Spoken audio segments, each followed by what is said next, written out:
Swadesh mega ക്യൂസിൻ്റെ പുതിയൊരു ക്ലാസ്സിലേക്ക് ഏവർക്കും സ്വാഗതം. ഇന്നത്തെ ക്ലാസ്സിൽ നമ്മൾ പഠിക്കാൻ പോകുന്നത് ജവഹർലാൽ നെഹ്റുവുമായി ബന്ധപ്പെട്ട ചില ചോദ്യോത്തരങ്ങളാണ്. ഒന്നാമത്തെ ചോദ്യം, ജവഹർലാൽ നെഹ്റു ജനിച്ച വർഷം.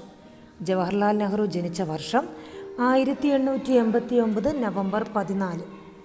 നെഹ്റു എവിടെയാണ് ജനിച്ചത്? നെഹ്റു ജനിച്ചത് അലഹബാദ്, ബ്രിട്ടീഷ് ഇന്ത്യയിലെ അലഹബാദിലാണ്. ഇപ്പോഴത് പ്രയാഗ്രാജ് എന്നാണ് അറിയപ്പെടുന്നത്. അലഹബാദിൻ്റെ പുതിയ പേരാണ് പ്രയാഗ്രാജ്. ജവഹർലാൽ നെഹ്റുവിൻ്റെ ഗുരുവും രാഷ്ട്രീയ ഗുരുവും ആരായിരുന്നു? ജവഹർലാൽ നെഹ്റുവിൻ്റെ ഗുരുവും രാഷ്ട്രീയ ഗുരുവും മഹാത്മാഗാന്ധി. ഇന്ത്യൻ ഭരണഘടനയുടെ കരട് രൂപീകരണത്തിൽ നെഹ്റുവിൻ്റെ പങ്ക്. ഇന്ത്യൻ ഭരണഘടനയുടെ കരട് രൂപീകരണത്തിൽ നെഹ്റുവിൻ്റെ പങ്ക് ഭരണഘടനാ അസംബ്ലിയുടെ മൗലിക സമിതിയുടെ ചെയർമാനായിരുന്നു.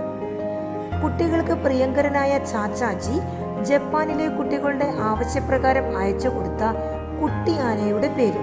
കുട്ടികൾക്ക് പ്രിയങ്കരനായ ചാച്ചാജി ജപ്പാനിലെ കുട്ടികളുടെ ആവശ്യപ്രകാരം അയച്ചു കൊടുത്ത കുട്ടിയാനയുടെ പേര് ഇന്ദിര. മൈസൂരിൽ നിന്നാണ് വരുത്തിയത്. നെഹ്റുവിൻ്റെ രചനകളിൽ ഏറ്റവും പ്രധാനപ്പെട്ടതായി കണക്കാക്കുന്നത് ഇന്ത്യയെ കണ്ടെത്തൽ അഥവാ discovery of India.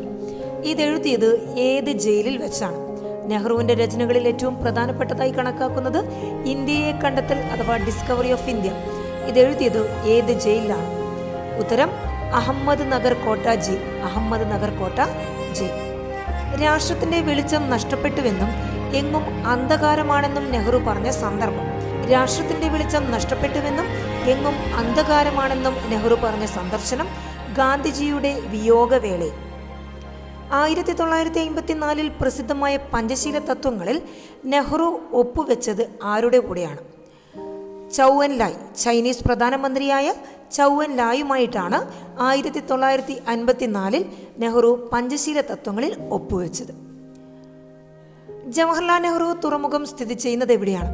Jawaharlal Nehru തുറമുഖം സ്ഥിതി ചെയ്യുന്നത് മുംബൈ. കുട്ടികളെയും ഇന്ത്യയുടെ ഭാവിയെയും കുറിച്ചുള്ള നെഹ്റുവിൻ്റെ പ്രസിദ്ധമായ ഉദ്ധരണി എന്താണ്? കുട്ടികളെയും ഇന്ത്യയുടെ ഭാവിയെക്കുറിച്ചുള്ള നെഹ്റുവിൻ്റെ പ്രസിദ്ധമായ ഉദ്ധരണിയാണ് കുട്ടികൾ രാജ്യത്തിൻ്റെ ഭാവിയാണ്. കുട്ടികൾ രാജ്യത്തിൻ്റെ ഭാവിയാണ്. ജവഹർലാൽ നെഹ്റുവിൻ്റെ മരണശേഷം ഇന്ത്യയുടെ പ്രധാനമന്ത്രിയായത് ആരാണ്? ജവഹർലാൽ നെഹ്റുവിൻ്റെ മരണശേഷം ഇന്ത്യയുടെ പ്രധാനമന്ത്രിയായത് ഗുൽസാരിലാൽ നന്ദ. ഇടക്കാല പ്രധാനമന്ത്രിയായി സേവനമനുഷ്ഠിച്ചു. തുടർന്ന് ലാൽ ബഹദൂർ ശാസ്ത്രിയാണ് പ്രധാനമന്ത്രിയായി മാറിയത്. കൂട്ടുകാർക്ക് വീഡിയോ ഉപകാരപ്രദമായി തോന്നിക്കഴിഞ്ഞാൽ ചാനലൊന്ന് സബ്സ്ക്രൈബ് ചെയ്യാനും കൂട്ടുകാർക്ക് ഷെയർ ചെയ്യാനും മറക്കരുത്. അടുത്ത ക്ലാസ്സിൽ വീണ്ടും കാണുന്നതുവരെ ബൈ.